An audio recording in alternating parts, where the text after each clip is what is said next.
clase anterior estuvimos viendo el gobierno de Avellaneda.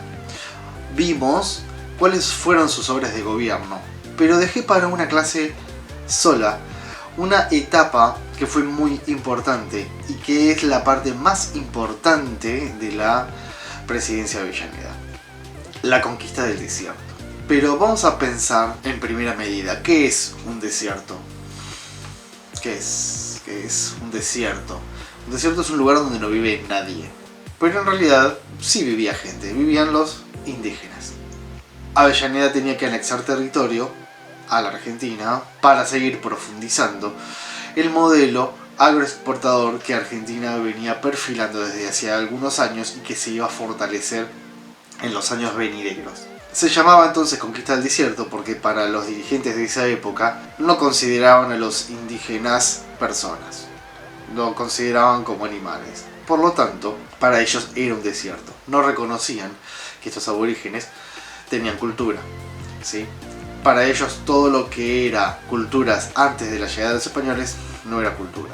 De esta manera lo que querían era anexar esos territorios y no los consideraban, ni siquiera hicieron ningún pacto con ellos. Los únicos que pensaban en hacer pactos con los indígenas eran los revolucionarios de 1810, y ya estos ya habían muerto y la idea cambió para los nuevos dirigentes de la Argentina. Cuando llegaron los españoles había en el territorio argentino 18 culturas de pueblos originarios.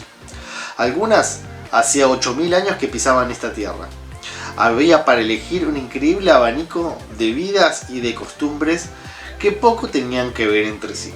Había 400.000 indígenas que hacia 1800 se habían reducido hasta 250.000, menos del 40% de la población. El gobierno revolucionario tuvo una política de integración con el indio, pero todo cambiaría a partir de 1820. El Estado argentino comenzará una campaña sistemática de aniquilamiento. Para tiempos del primer censo nacional, ordenado por Sarmiento, en 1869, los indígenas ya eran unos 200.000. Y para cuando terminaba la llamada campaña del desierto, que vamos a ver en esta clase, los indígenas eran solamente el 4% de los habitantes de Argentina. Una toldería era la unidad económica y social y política de los pueblos originarios. El grupo dominante eran los guerreros, luego venían los ancianos y las mujeres que ocupaban un lugar inferior. Había blancos, podías encontrar alguna mujer blanca secuestrada por los malones. Los malones eran una serie de ataques rápidos y furtivos de los aborígenes hacia los pueblos que estaban más alejados de Buenos Aires, más en la frontera, para poder robar ganado. Avellaneda lleva a cabo su plan de anexar tierras de la mano de Alsina, su ministro de guerra, quien construye su famosa zanja. Esta zanja evitaba que los nativos, en sus ataques, los malones, se llevaran las vacas. Este plan le permitió al Estado añadir 56.000 kilómetros cuadrados de tierras y extender la red telegráfica y fundar 5 pueblos y abrir camino. Pero Alsina muere sin completar la gestión de la zanja. Avellaneda lo reemplaza con Roca. Julio Argentino Roca era un militar que había luchado en la guerra del Paraguay, había luchado junto con el Ejército Nacional aplacando a todos los levantamientos del interior, tenía mucha experiencia y era realmente despiadado. Viene con nuevas ideas opuestas a las defensivas de Alsina. Roca lo que pretende es ir al sur y atacar directamente a los aborígenes y anexar las tierras.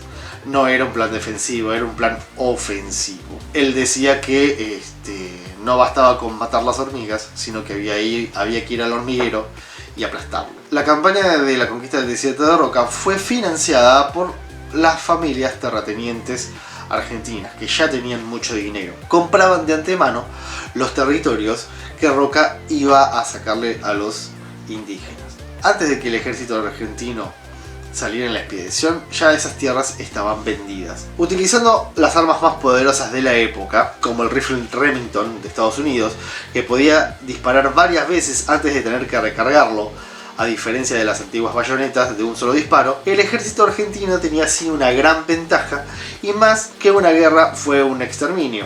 El ejército argentino, muy bien equipado, muy bien vestido y muy bien alimentado con armas de última generación en ese momento, los aborígenes nada podían hacer frente a esta fuerza que los arrasaba. Los indígenas que sobrevivieron fueron llevados caminando hasta Buenos Aires y los utilizaron para la servidumbre, a pesar de que la esclavitud se había abolido en la Asamblea del año 1813.